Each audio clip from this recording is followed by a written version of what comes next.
안녕하세요. 인간관계론 5주차 수업 일자는 10월 3일이고요. 오늘 수업을 시작하도록 하겠습니다. 벌써 1년 중에 가장 멋진 10월이 시작됐습니다. 개인적으로 자기가 선호하는 계절이 따로 있겠지만 저는 이상하게 10월달이 참 마음에 듭니다. 뭐든지 다 좀 풍요롭기도 하고 마음의 여유도 좀 생기는 것 같고 온도도 좋고 경치도 좋고 10월을 참 좋아하는데 여러분들을 만나면 그런 기분을 함께 서로 공유하고 또 좋은 계절을 만끽하면 좋을 텐데 안 돼서 아쉽습니다. 그래도 우리가 이제 비대면 수업에서 한 번 정도 만날 수 있는 그런 대면 수업을 10월 달에 하게 되니까 기대를 하면서 이제 오늘 수업을 시작하겠습니다. 오늘 우리가 다룰 것은 4장 정서와 인간관계를 다루겠습니다. 요 앞에 이렇게 써있죠. 교재에 있는 내용인데요. 학교에서의 우등생이 사회에서도 반드시 우등생인가? 사회적 성공을 좌우하는 능력은 도대체 뭘까? 이런 질문을 했습니다. 우리 이걸 가지고 한번 시작을 해보겠습니다. 교재에 있는 목차를 보면 EQ라는 것이 언제부터 등장을 했고 의미는 뭔가 EQ에 대해서 알아보고요. 정서지능의 개념과 정서와 관련된 변인들 간의 관계, 그리고 정서지능의 구성요인, 정서지능을 개발하기 위한 방법, 이렇게 5가지로 공부할 내용이 나눠져 있습니다. 학습 목표는 정서 능력의 중요성을 이해하고 정서 능력을 개발하기 위해서 노력한다. 인간관계와 정서 능력 간의 관계를 이해하고 실제 인간관계 장면에서 어떻게 적용할 것인가 활용 방법을 배운다. 사회적 성공과 정서 능력 간의 관계를 이해하고 이것을 실천할 수 있다. 이런 학습 목표 3가지를 가지고 공부를 합니다. 우선 여러분들이 가진 교재를 보시면 제 교재하고 약간씩 차이가 있다고 했는데 이제 한 98페이지 정도, 7페이지 정도인데 비교를 하면서 찾아보세요. 자, 정서라는 걸 이렇게 앞에서 우리가 질문 2가지를 던졌는데 그래요. 사람들이 성공을 하려면 어떤 능력과 자질이 있어야 되나? 그러면 우리는 너무나 큰 고민하지 않고 개인이 가지고 있는 어떤 지적 능력, 학력, 그 사람이 가지고 있는 배경 이런 얘기를 쉽게 할 수 있었어요. 근데 과연 그것만이 사람을 성공적인 인생을 살게 하는데 중요한 결정적 요인인가? 이런 질문을 이제 할 수 있는 시대가 되었고요. 많은 사람들이 고민은 하지만 그것이 다는 아니다 라는 답을 하는 시대예요. 왜냐하면 우리가 지금 살아가고 속해 있는 세상을 보면 지적 능력이 탁월한 사람, 개인적인 어떤 개인의 능력이 우월한 그런 조건을 가진 사람만 성공적인 인생을 산다고 쉽게 평가할 수 있는 건 아닌 것 같다는 생각을 하게 합니다. 그래서 우리가 이제 오늘은 그 정서라는 것을 다른 측면에서 인간의 성공과 연결해서 공부를 해보도록 하겠습니다.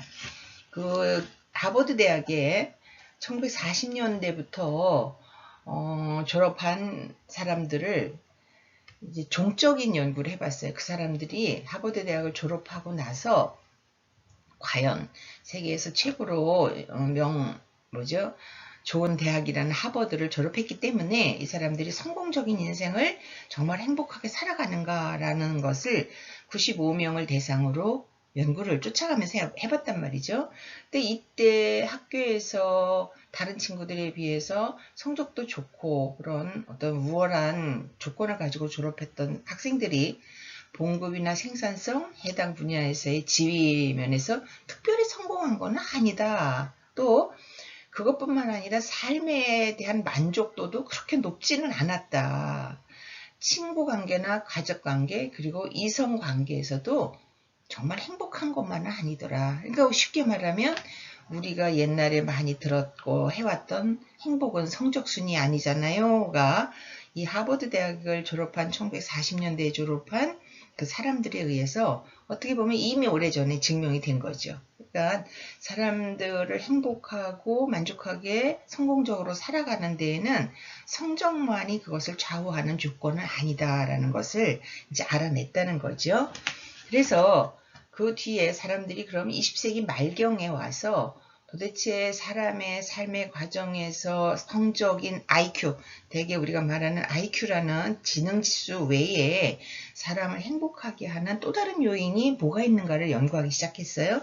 이것이 20세기 말경에 사람들이 EQ라는 것을 이제 찾아내고 알아냈는데, 이모셔널 인텔리전스의 약자에서 나온 이모션이라는 것을 정서라고 번역을 했다는 거죠. 교육학, 교육심리학, 심리학 분야에서 사용한 용어인데, 정서라는 표현이 이모션에 가장 적합한 번역이고요. 우리가 또 비슷한 말로 감성이라는, 필링이라는 단어를 쓰죠. 그거는 정서보다는 느낌으로 이렇게 번역을 해서 씁니다. 이 감성, 느낌은 개인의 주관적인 경험을 강조하는 용어고요. 정서는 행동의 변화, 그 다음에 변화 및 강도와 관련 있는 생리적 과정을 수반하는 내적 상태를 의미한다. 이렇게 조금 약간의 차이를 이해하시면 되겠습니다. 정서라는 것이 왜 나타나기 시작했나, 관심을 갖고 연구하기 시작했나. 정서지능은 뭐냐, 전통적으로 지능을 얘기할 때는 사람들의 수리, 그러니까 계산을 얼마나 잘하느냐, 암기, 얼마나 오랫동안 기억을 하고 외워둘 수 있느냐, 기억력, 이런 것을 가지고 인간의 능력을 평가했죠. 이게 IQ죠. 결국 공부를 잘한다는 건 뭐예요? 오래오래 내가 본 것을 기억하고 응용할 수 있는 그런 능력이 있을 때 공부를 잘하는 거잖아요. 그래서 이 IQ라는 것은 결국 개인이 가지고 있는 수리력, 암기력, 기억력 등을 가지고 인간의 능력을 평가했던 거였어요. 이 교육적 성취만을 중요하게 여겼고, 실제 생활에서 그것이 성공하고 어떻게 결부가 되어 있는지에 대해서는 잘 몰랐던 거죠. 그래서 한계에 부딪히면서 이것만 가지고 인간의 모든 것을 평가하거나 행복지수를 우리가 쉽게 말할 수는 없다라고 판단을 하고, 새로운 인간의 능력을 개념화하려는 시도로 EQ라는 것이 나타나게 됐다. 이렇게 설명을 합니다. 그 다음에 그 교재에 보시면 이 EQ라는 것은 사실 나타난 거는 1920년대에 나타났지만, 이렇게 가시적으로 드러났지만, 이미 오래전서부터 사람들은 EQ의 중요성을 알고 있었어요. 그래서 고대 아리스토텔레스가 니코마코스 윤리학이라는 데서 학식, 학문, 이성으로 감정을 통제하는 부분을 얘기했어요. 그래서 아리스토텔레스 시대부터 인간이 가지고 있는 감정에 대한 부분을 인식하고 있었고요. 그 다음에 1920년대에 손다이크가 사회적 지능의 개념으로 정서 능력이라는 것을 이제 처음 말했어요. 그 다음에 1980년대에 들어와서 가드너가 지능을 인간의 포괄적인 능력의 집합체로 개념화했어요. 현재까지도 가드너의 그 다중지능 이론이 사람들에게 이렇게 설득력도 있고 적용할 수 있는 범위가 넓어졌죠. 그러니까 사람이 가지고 있는 앞에서 말했던 그런 기억력, 수리력, 암기력, 이것을 가지고 인간의 모든 능력이 평가되는 게 아니고, 각 개인이 가지고 있는 그 사람만의 고유 영역에서 어떤 능력을 드러낼 수 있느냐를 8가지로 나눠서 설명한 게 가드너라는 사람이잖아요. 그래서 이 가드너의 지능이라는 것은 그런 기억력, 암기력 이런 것의 의미가 아니고, 인간 개인이 가지고 있는 포괄적인 능력을 나누어서 설명한 그런 이론입니다. 그 다음에 셀로비와 메이어가 정서지능이라는 용어를 1990년대에 들어서 처음 사용을 했고, 골만이 타임지에 What's your EQ라는 내용의 커버 스토리를 다루면서 사람들이 EQ가 뭐지? EQ가 우리 삶에 어떤 영향력을 미치는 거지? 라고 관심을 갖기 시작하면서 이제 본격적으로 교육이라든지 심리학이라든지 인간관계라든지 사람과 관련된 공부를 하는 데에서 중요하게 다루기 시작을 했습니다. 이거는 교재에는 없지만 여러분들이 이 자료를 갖고 있으니까 나중에 시간이 되시면 난 정서에 대해서 조금 더 가시적이고 이렇게 좀 쉽게 설명한 부분을 보고 싶다라고 하면 제가 이렇게 자료를 소개해 드렸으니까 이런 걸 한번 체크해 놓으셨다가 보시면 도움이 될 것 같아요. 특히 이 엄마도 모르는 우리 아이 정서 부분 같은 것은 아이를 양육하는 엄마들은 이 EBS에서 제작한 건데 굉장히 좋은 자료니까 한번 보시도록 하시면 도움이 되겠습니다. 그 다음에 이제 그 정서의 기능, 개념에서 기능을 한번 보겠습니다. 정서 지능이라는 걸 보겠습니다. 셀로비와 메이어가 정서 지능을 뭐라고 설명했냐면 자신과 타인의 정서를 점검하고 변별하고 나하고 저 사람하고 다르다라는 구별을 할 수 있는 능력을 말하는 거죠.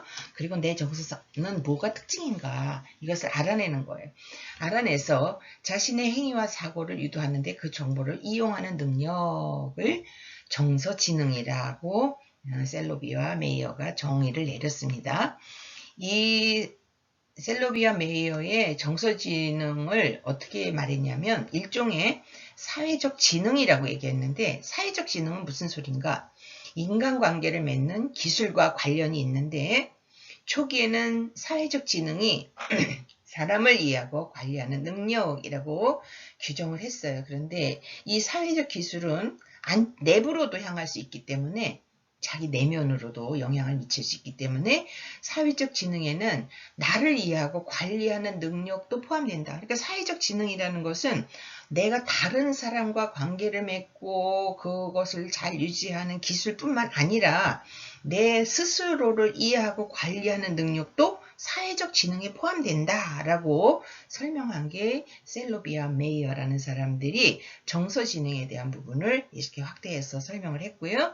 이 셀로비와 메이어의 정서지능의 개념이 앞에 말한 가드너의 다중지능 이론하고 중첩되는 부분이 있어요. 겹쳐지는 부분이 있단 말이에요. 그 중에 뭐가 있냐? 개인 내 지능, 내 안에 나를 어떻게 이해하느냐, 자기 성찰지능이라고 그래요. 이거를 내가 나에 대해서 얼마나 잘 이해를 하고 있는가. 그 다음에 대인관계지능, 사람들과 어떻게 관계를 잘 유지할 수 있는 능력을 가지고 있는가. 이런 것은 셀로비의 이론과 가드너의 이론이 겹쳐지는 부분이에요. 그래서 이만큼 이제 현대에 와서는 사람들이 지식, 머리로 암기하고 기억하고 뭔가를 이해하는 것에 대한 지적인 능력 외에 나를 이해하고 타인과의 관계를 맺어나가는 기술이 그만큼 중요하게 다뤄지는 사회가 되었다라는 것을 여기서 강조하고 있습니다. 그 다음에 정서와 관련 변인들 간의 관계를 보겠습니다. 첫 번째 정서와 인지의 관계를 보면 셀로비와 메이어는 정서지능이 정서와 지능의 두 가지 요소가 결합된 개념으로 이게 두 개, 정서와 지능이 합쳐진 게 정서지능인데 자신과 타인의 기분을 파악하고 그 다음에 그것을 조절하는 것은 정신적 능력의 영역에 속하기 때문에 정서에 대해서 이런 지식은 일반 지능과는 독립적인 것이라고 가정을 했습니다. 그게 무슨 소리일까? 정서지능이라는 것은 나하고 다른 사람의 상태, 그 내면에 있는 거 기분 상태를 알아채야 된다는 거예요. 파악을 하고 그래서 거기에 맞게 행동을 조절을 하고 이런 것이 정신적인 활동 영역이라는 그런 정신세계가 내 안에 존재하고 준비되어 있지 않으면 결코 인간관계를 원만하게 맺을 수 없는 것이죠. 그래서 정서에 대해서 이런 지식은 굉장히 내가 머리가 얼마나 명석하고 기억력이 얼마나 좋고 뭔가 문제 해결할 수 있는 능력이 있고 이거와는 다른 부분이다라고 이제 셀로비와 메이어는 얘기를 했습니다. 그 밑에 리퍼라는 사람이 나옵니다. 리퍼는 정서가 모든 행동을 조종하고 동기화하는 데 중요한 영향을 미칠 뿐 아니라 인지적 기능도 갖고 있어서 정보 처리를 잘할 수 있도록 도와준다고 봤습니다. 리퍼라는 사람이 그런 얘기를 했고요. 그 다음에 정서와 동기의 관계에서 보면 정서와 동기는 매우 밀접한 관계를 형성하고 있고 정서는 동기와 같이 행동을 활성화시키기도 하고 행동의 방향을 결정지어주기도 한다. 이런 얘기를 했습니다. 여러분들이 가지고 있는 교재를 보시면 한 104페이지 정도의 이 정서와 동기의 관계에 대해서 설명이 있습니다. 인간이 경험하는 가장 기본적인 느낌, 내가 살아가면서 가장 기본적인 건 뭐냐면 기와 갈, 배고픔과 목마름이에요. 이거 해결해야 되고 그 다음에 내 기분 상태는 즐거움이나 분노 같은 정서가 내 안에 존재하죠.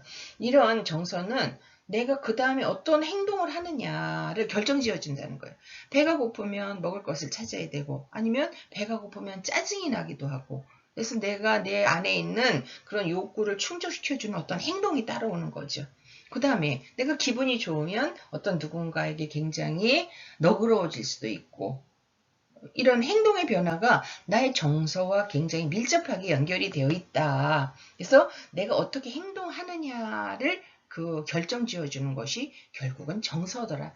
여러분들 그렇잖아요. 내가 내 마음 상태가 지금 뭔가 굉장히 스트레스를 받고 있거나 아주 중요한 결정을 내려야 될 예민한 상태에 있는 내 내면이 그런 상태에 있을 때 누가 나에게 와서 뭔가를 부탁한다든지 이러면은 그 성사가 잘 되지 않아요. 그래서 우리나라 사람들이 가지고 있는 정서 중에 뭔가 어려운 일을 이렇게 진행시키거나 청탁을 할 때는 먹으면서 해요. 왜 그래요? 먹으면 사람이 배가 불러지면 마음에 여유가 생기고 그래서 저 상대편이 나에게 좀 불편한 얘기를 해도 그냥 잘 너그럽게 받아주면서 해결이 원만하게 진행이 되는 경우가 확률이 높다는 거죠. 결국 사람들의 정서는 이렇게 그 사람이 어떤 행동을 하느냐와 굉장히 밀접한 관계가 있고 또 결과에 대해서도 긍정적인 방향으로 그 행동을 결정지어주는 역할을 하기 때문에 정서를 우리가 잘 안다는 것은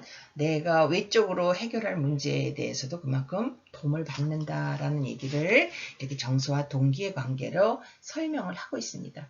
정서는 동기를 변화시킬 수도 있다. 대부분 사람들은 행복, 만족, 기타 긍정적 정서를 얻고 고통, 불안, 불쾌, 슬픔 같은 부정적 정서는 피할 수 있는 방향으로 동기가 표현된다. 그러니까 사람들이 다 언제나 좋은 쪽으로 내가 뭔가 행동을 하려고 하는 기본적인 욕구가 있고 불편하고 힘들고 슬프고 고통스러운 거는 피해가려는 그런 마음이 내 내면의 상태가 행동을 결정지어준다. 뭐 어렵지는 않은 얘기지만 하여튼 이렇게 설명을 했습니다. 그 다음에 셀로비아 메이어의 그 모형을 보면 정서지능의 모형을 이렇게 표시를 했고요. 사람들이 정서지능의 가장 기본적인 구성 요소에 대해서 이렇게 그러니까 상위 개념에서 정서지능이 정서의 인식과 표현, 조절, 활용으로 하위 개념으로 내려왔고 세부적으로 나에 대해서, 타인에 대해서 어떤 행동을 하고 영향력을 미치는가를 그 그림으로 이렇게 표현을 한 거죠. 그 다음에 이제부터 106페이지부터 셀로비아 메이어의 모형을 앞에 있는 그림으로 간단히 표현한 것을 이렇게 하나하나 설명을 한 겁니다. 내용을. 근데 이것을 보시면 여러분들 교재를 보시면 더 내용이 자세히 설명이 되어 있지만 우리는 이렇게 간단히 요약한 거를 보고 넘어가도록 하겠습니다. 첫째, 정서의 인식과 표현, 가장 기본적인 구성 요소고 자신의 정서를 보다 빠르게 지각하고 반응하는 사람이 자신의 감정에 적절하게 반응하고 타인에게 자신의 정서를 보다 잘 표현하고 타인의 감정을 공감한다. 이게 쉽게 말하면 눈치가 빨라야 된다는 거예요. 다 나 말고 다른 사람의 상태에 대해서 어떤지를 빨리 알아채고 거기에 맞게 적절하게 내가 반응하고 행동하고 그래서 다른 사람의 상태에 적절한 행동을 하도록 하는 것 이것을 얘기하는 거죠. 두 번째는 정서의 조절이라고 그랬는데 의식적인 통제 과정으로서 특정 목표에 도달하기 위해 자신의 기분과 정서 상태를 적응적으로 이끌어내는 능력이라고 그랬습니다. 이것은 이런 얘기라고 하고 있어요. 감정이나 기분 상태를 처리하는 과정에 보다 강조점을 뒀고 처리 과정의 능숙도에 따라 특정 목표에 도달하는 능력으로 간주된다. 근데 여기에 보시면 그런 얘기가 있어요. 인간은 자기의 기분과 감정에 대해서 굉장히 다양해요. 항상 같지가 않아요. 내가 나의 기분과 감정에 대해서 굉장히 다양한 반응을 하는데 자기 기분에 대해서 메타 경험이라는 걸 얘기하고 있어요. 메타 경험은 나의 기분을 관찰, 평가, 변화하게끔 하는 조절 체계로 인해서 나타나는 산물이라고 얘기했는데, 메타인지 경험을 얘기하면 사람들이 보통 이제 AI, 인공지능 얘기가 여기서 나와요. 그래서 사람들이 기본적으로 가지고 있는 것은 상황에 따라서 똑같은 문제를 놓고도 내 내면의 상태와 다 밖의 환경과 결합을 해서 반응이 다르게 나와요. 내가 아까 말한 것처럼 배가 부르고 뭔가 여러 가지 아프지도 않고 컨디션이 좋을 때 밖에서 나에게 조금 짜증나는 얘기가 부탁이 들어오거나 누군가 나에게 자극을 줘도 예민하게 반응하지 않을 수 있어요. 내 내면의 힘과 그것이 결합되어지면서. 그런데 내 내면이 불편할 때 똑같은 자극이 밖에서 와요. 그러면 신경질을 부리거나 짜증을 내거나 화를 내거나 감정 조절을 못하거나 이런 반응이 또 달라질 수가 있어요. 이게 사람이에요. 그런데 이 메타인지 경험, AI, 인공지능은 그렇지 않죠. 어떤 데이터에 의해서 자극에 의해서 항상 똑같은 식의 반응을 하기 때문에 AI 인공지능 인공지능은 뭐가 부족하냐 하면 공감이라든지 측은지심, 희열, 공포, 슬픔 이런 감정이 없는 거예요. 그래서 정확하지만 감정에 휩쓸리지 않는 것이 AI와 인간의 차이예요. 요즘에 가끔 우리가 재판하는 거를 이렇게 매스컴을 통해서 듣잖아요. 어떤 범죄를 저질렀고 판사가 거기에 대해서 판결을 했어요. 사람들이 그 판결에 대해서 굉장히 불만을 가지고 판사들 다 없애버리고 AI가 재판을 하도록 하라고 막 이렇게 사람들이 분노해요. 그런데 그런 거예요. 우리가 요거 하나만 놓고 예를 놓고 보면 판사도 사람이기 때문에 동일한 범죄를 저질러도 정황이라든지 그럴 수밖에 없는 이 가해자와 피해자의 관계에서 인간들 사이에서 일어날 수 있는 복잡한 문제를 다 감안해서 같은 범죄라도 처벌이 다르게 내려지는 게 인간의 행동이에요. 그런데 AI는 그렇지 않잖아요. 똑같은 범죄면 똑같은 형량을 그런 상황이나 여러 가지 요건은 전혀 무시하고 배제하고 동기와 결과에 대해서만 정확한 판결을 내리는 게 AI예요. 그러니까 사람이라는 것은 이렇게 정서에 의해서 다양한 측면의 영향을 받고 그거에 의해서 조절을 하고 살아가는 것이 사람이다라고 이해를 하시면 될 것 같아요. 그 다음에 세 번째 정서지능 활용, 사고 추리, 문제 해결, 창의적 과제에서 정서를 적극적으로 활용하는 능력을 정서지능 활용이라고 하고 있습니다. 이렇게 셀로비아 메이어는 세 가지 정도로 정리를 했고요. 그 다음에 나오는 게 이제 골만이라는 사람이 나옵니다. 골만은 내용이 좀 이렇게 많죠? 보면 여러분들 교재에서 보면 몇 가지로 있냐 하면요.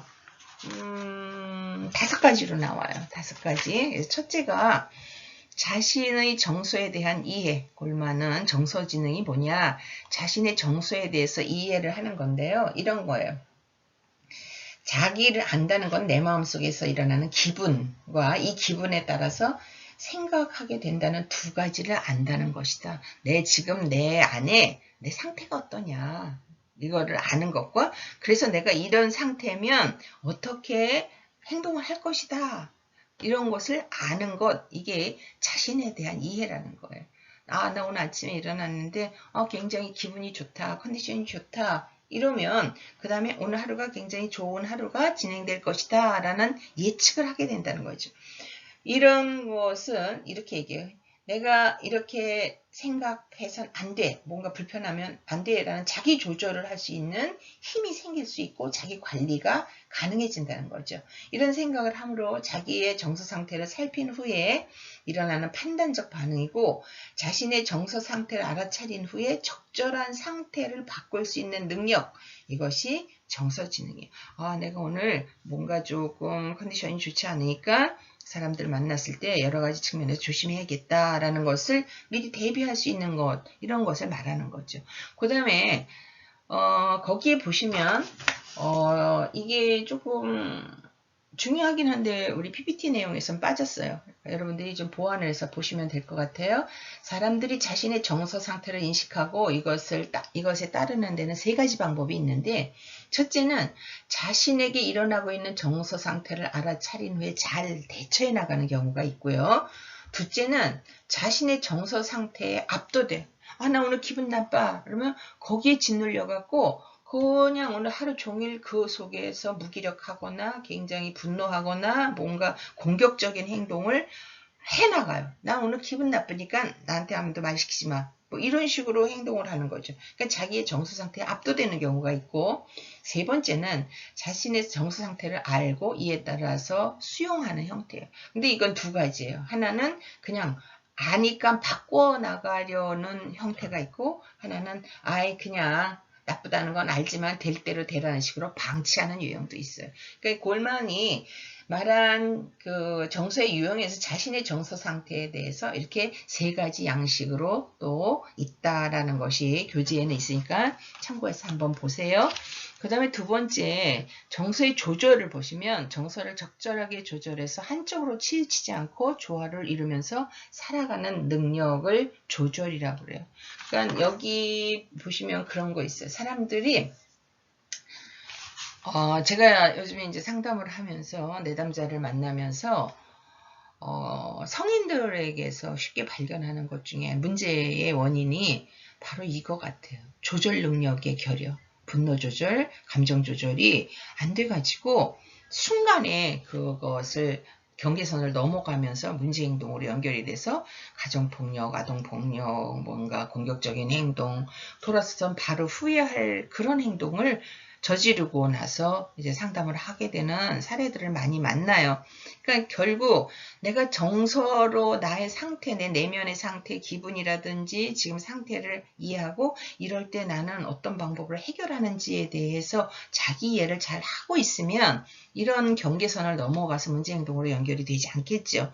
근데 이것을 모르기 때문에 조절의 실패를 경험하면서 다음 행동, 문제 행동으로 연결이 되어지는 거죠. 그러니까 정서의 조절을 잘 한다는 것은 적절하게 조절해서 그런 행동으로 넘어가지 않도록 조화를 이루는 것을 말하는 거예요. 예를 들어놨는데 쉽게 분노를 표출하면 분노는 또 다른 분노를 촉발하는 악순환을 한다라고 얘기했어요. 사람들이 그러잖아요. 화가 나면 속에다가 품지 말고 그거를 차라리 쏟아내야 내 안에 불편함이 해결된다라고 얘기하는데 여기서는 그렇지 않다는 거예요. 분노는 참는 것보다 표현하는 것이 정신건강에 더 좋다라는 것은 오히려 그것이 습관이 될 수도 있고 그것으로 인해서 또 다른 문제 행동이 따라오니까 표출하는 것은 좋지만 그것을 누구를 공격하거나 상대편에게 상처를 입히는 행동이 아니라 건강한 방법으로 운동을 한다든지 취미생활을 한다든지 이런 건강한 방법으로 대처해서 조절을 하는 것, 그런 힘이 필요하다. 그래서 이런 분노를 잘 할 수 있는 사람은 정서지능이 높은 사람이라고 할 수 있고요. 분노의 이유가 뭔지를 먼저 찾아보는 것이 관리의 첫째 관문이다라고 골만도 강조를 하고 있습니다. 그 다음에 세 번째가 여기에 이제 자기 동기화라고 하죠. 세 번째, 자기 자신을 동기화시키는 능력, 자신을 동기화시키는 사람은 목표의식이 분명하고 어떤 일이든지 해낼 수 있다는 굳은 신념과 낙관적인 태도가 있다. 내가 왜 이 일을 하는가? 전력을 다해서 지치지 않고 열심히 뭔가를 난관을 극복하면서 해결해 나가는 그런 사람, 희망을 가지고 문제를 해결해 나가는 사람, 이런 것도 정서지능의 굉장히 중요한 요인이고요. 자기에게 그런 목표의식이 분명하고 굳은 신념이 있는 사람은 그런 사람은 우리가 정서지능이 높다라고 얘기할 수 있다는 거죠. 낙관성이라는 거는 이렇게 얘기했어요.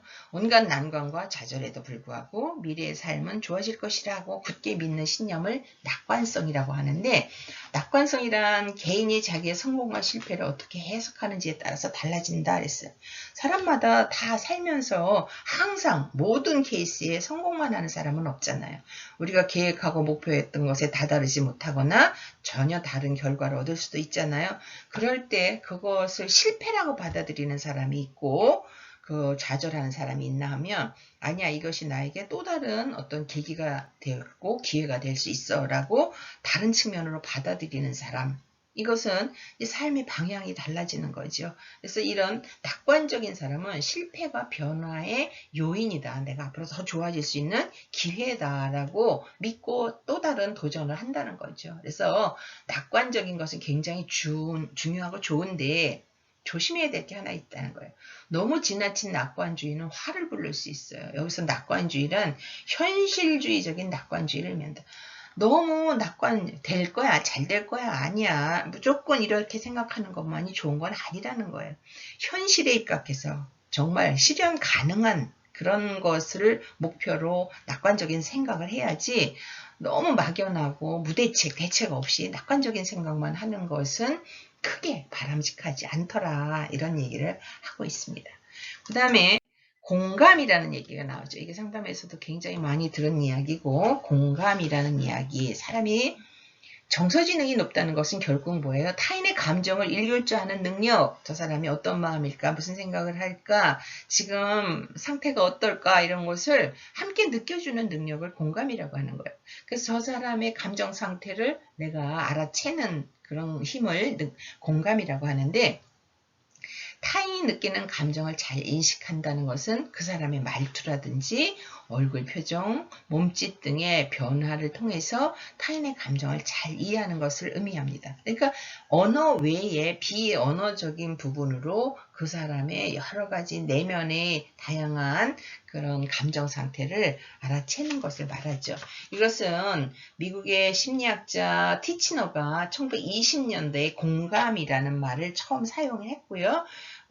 타인의 고통을 신체적으로 모방할 때 나타나는 것, 자신이 같은 감정 상태를 가지게 되는 것, 이것을 공감이라고 하고 동정심, 연민이라든지 불쌍하게 여기는 것하고는 다르다 그랬습니다. 그러니까 내가 그 사람의 감정 상태를 이해하는 것이 공감이지 불쌍하게 연민으로 이렇게 하는 것은 아니다. 그리고 아까 그 위에서 설명한 것처럼 그런 언어로 표현되는 것보다 훨씬 더 많고 정확한 것이 비언어적인 거예요.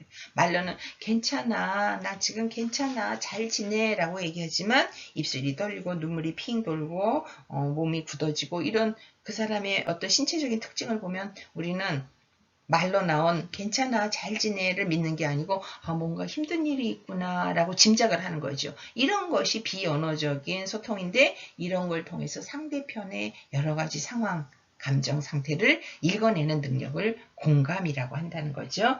공감 능력이 부족한 사람들의 대표적인 사례로 그런 아동을 대상으로 어떤 가혹행위를 저지른 성폭행이라든지 어린이 유괴라든지 이런 범죄를 저지른 사람들의 특징 중에 하나가 공감 능력이 부족하더라. 그래서 우리가 흔히 얘기하는 사이코패스나 소시오패스가 대표적인 이런 사람들이에요.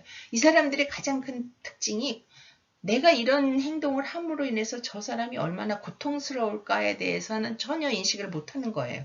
그러다 보니까 그게 바로 공감 능력의 부족이죠. 사이코패스, 소시오패스 이런 범죄를 저지른 사람들의 공통점이 타인에 대한 고통을 감지할 수 있는 능력이 결여되어 있고 없더라. 이런 것을 이제 설명을 하고 있습니다. 그 다음에 대인관계 능력, 다른 사람과의 관계를 효과적으로 잘 유지해가는 능력을 대인관계 능력이라고 하는데 사회적 기술이라고도 한다. 소셜 스킬이라고 얘기하잖아요. 기술이라는 말이잖아요. 얼마나 내가 사람들하고 좋은 방법으로 소통을 하고 또 내 의사 전달을 하고 타인의 그런 마음도 잘 읽어드리고 이래서 원만한 관계를 유지하느냐. 이게 대인관계 능력이고요. 이거는 일반 지능과 다르게 기본적인 사회 상호작용 과정을 통해서 습득이 된다. 여기가 아마 이게 포인트 같아요. 여러분들이 옛날에 근데 너무 여기에 빠지면 안 되고요. 어렸을 때 들은 얘기 중에 그런 얘기 있어요. 공부 잘하는 사람은 돼봐야 이 다음에 선생이나 되고 공부는 못하지만 저 녀석은 이 다음에 뭔가 큰일을 할 것 같아. 어른들이 아이들을 보면서 그렇게 뭔가 평가를 했던 것을 주변에서 들은 경험들이 있으실 거예요. 그건 뭐냐면 공부를 하는 이런 지능, 공부에 관련된 학습에 관련된 지능은 조금 부족하지만 사람들하고 인사성이 바르다든지 좋은 관계를 유지한다든지 뭐 이런 사회성의 어떤 탁월한 능력을 가진 사람은 학습과 관련되지 않지만 자기 방법으로 세상을 살아가는 그런 것을 터득하게 되고 잘 인생을 헤쳐나가더라, 이런 사례를 많이 본다는 거죠. 그래서 이런 대인관계 능력은 일반 지능과는 전혀 다른 영역이고 기본적으로 사회적 상호작용 과정을 통해서 여러 사람들과 소속이 되어지고 다양한 경험을 통해서 얻어지는 능력을 이런 대인관계 능력이라고 한다라고 얘기하고 있습니다. 정서지능과 관련된 길 중에 추산 몇 가지는 교육을 통해서 얻어질 수 있다. 그러니까 정서지능은 타고나는 것, 태어날 때 부모님에게서 물려받은 부분도 있지만 더 큰 영향을 주는 것은 교육을 통해서 그 능력이 개발되어진다라고 얘기하고 있고요.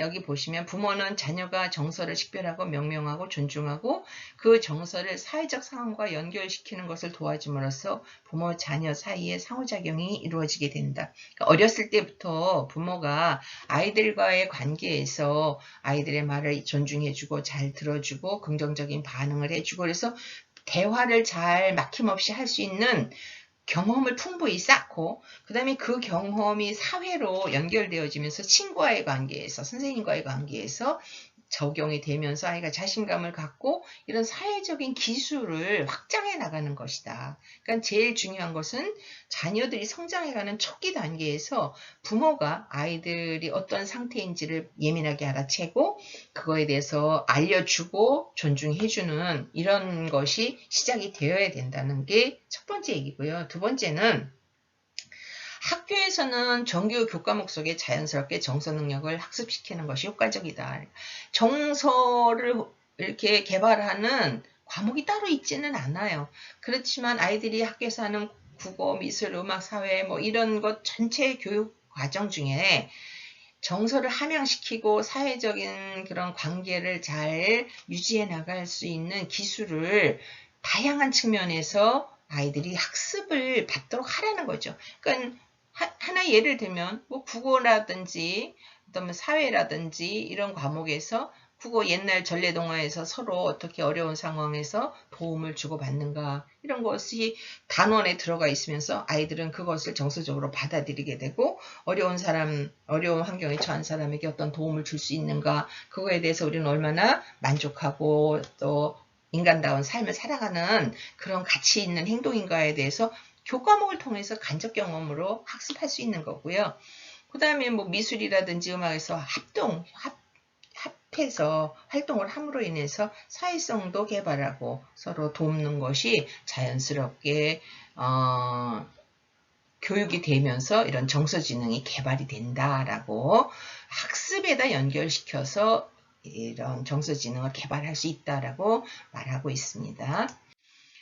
문영린 교수가 서울대학교에다가 뭐 교육청 교육감을 하셨죠. 그래서 이분이 이제 우리나라에서 아이들의 정서 지능에 대해서 연구를 많이 하셨던 학자인데요. 이분이 한 이야기 중에 그 뒤에 보시면 몇 가지로 얘기를 해놨습니다. 잠깐만요. 보시면 8가지로 아이들의 정서지능을 기르기 위한 방법으로 제시를 했습니다. 부모가 정서지능적 생활을 모범으로 보여줘라. 그러니까 사람들이 아이들 앞에서 엄마, 아빠, 어른들의 영향을 아이들이 굉장히 밀접하게 받잖아요. 근데 아이들 앞에서 부정적인 이야기, 싸우는 이야기, 뭔가 누구를 원망하는 이야기 이런 얘기를 반복적으로 계속 했을 때 아이들은 그 영향을 그대로 받는다는 거죠. 그래서 긍정적이고 희망이 있고 뭔가를 이렇게 좋은 방향으로 자기를 만들어 나가는 모습을 롤 모델이 되어서 보여주라는 얘기. 그 다음에 두 번째 아이의 감정을 인정해주고 공감해줘라. 아이도 인격체고 내가 존중받고 싶은 마음은 어른이나 똑같아요. 그래서 내가 뭔가 실수했을 때 내가 잘못한 거 부모보다 제일 먼저 속상한 건 아이 자신이에요. 근데 그거를 꼭 집어서 그것도 못해 멍청아 뭐라고 하면서 아이에게 상처를 덧입힐 필요는 없다는 거죠. 그래서 아이들에게 이런 감정과 기분을 무시하는 말보다는 아이 스스로가 자기에 대해서 이렇게 자신감을 갖고 내가 정말 더 잘해야겠다는 마음이 들을 수 있는 피드백을 주는 것이 중요하다. 충동적 욕구를 참아낼 수 있게 해라. 공부만 잘하면 뭐든지 다 해줄게 라는 우리 가정교육은 바꿔야 된다. 공부가 인간의 전부를 결정짓는 건 아니에요. 제가 이런 공적인 교육에서 얘기하기 참 어렵지만 우리 사회에서 정말 공부 잘했던 사람들이 지금 어른이 되어서 우리 사회의 중요한 핵심 인물이 되었지만 그 사람들의 삶을 보면서 우리가 존경하거나 나도 저런 사람이 되고 싶다라는 생각은 별로 하지 않아요. 그분들에게 결여되어 있는 부분이 바로 이런 정서 능력이 결여되어 있어요. 그러니까 아이들이 어렸을 때부터 결핍도 모르고 자기를 조절하는 경험이 부족한 상태에서 잘한다라는 피드백만 쭉 받고 자란 사람들이 어른이 되어서 그것이 계속 유지되지 않을 때에 그 공격적이고 통제 안 되는 행동이 나타날 수밖에 없는 거죠. 그래서 이런 어릴 때 충동적인 욕구를 제지하고 참아낼 수 있도록 훈련하는 것도 중요하고요. 분노 조절 말할 수 없이 중요합니다. 분노 조절을 잘 해서 내 상황에서 실패해도 그것이 문제가 뭔지를 다시 찾아내서 돌아갈 수 있고 분노와 공격성은 어릴 때부터 조절해 주는 것이 굉장히 중요합니다. 그 다음에 성취의 기쁨을 알게 해라. 작은 것이지만 내가 노력해서 그것에 도달했을 때 그것이 얼마나 가치 있는 일인가를 알게 해주는 거 이런 거죠. 자신감을 망치는 것은 과보와 비난이고요. 과보는 아무것도 스스로 하지 못하는 바보를 만드는 거기 때문에 엄마가 아빠가 아이에 대해서 지나치게 모든 것을 다 해결해 주는 것은 바람직하지 않다는 얘기. 그 다음에 다른 사람의 기분과 감정에 공감할 수 있게 해라. 이 공감 능력은 키워지는 거예요. 아이들이 날 때부터 기본적으로 갖고 있는 인간의 공감 능력을 좀 더 바람직하고 안전하게 키워나가는 거예요. 그래서 아이들이 생명에 대한 소중함, 작은 것을 귀하게 여기는 것을 어릴 때부터 다양한 측면에서 경험하도록 해주는 것이 필요합니다. 그 다음에 자신의 기분을 솔직하게 말하도록 격려해라. 너무 양보하는 것이 미덕인 사회는 아니에요. 그래서 당당하고 내 감정과 내 상태에 대해서 당당하게 말할 수 있는 그런 분위기를 만들어줘야 되고 아이가 그런 말을 했을 때 무시하거나 지적하거나 비난하지 않고 아이가 그런 얘기를 했을 때 그거에 대해서 어른다운 반응을 해주면서 아이들의 정서지능을 잘 훈련시킬 수 있다라고 이제 문용린 교수는 이렇게 정리를 했습니다.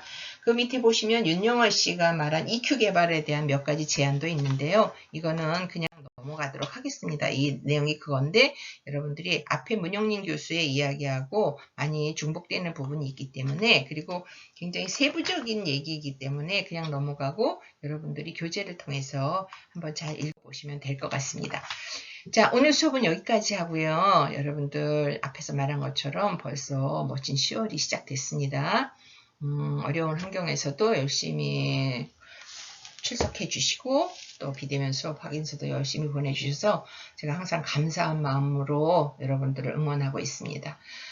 다음은 6주차 수업 10월 10일이고요. 6주차 수업 후에는 이제 7주차 대면 수업을 하게 되겠습니다. 다음에 6주차 수업까지 비대면으로 한 번 더 수업을 진행할 예정이니까 건강하게 한 주간 잘 보내시고 6주차 수업에서 다시 비대면으로 뵙도록 하겠습니다. 오늘도 긴 시간 수고하셨습니다. 감사합니다.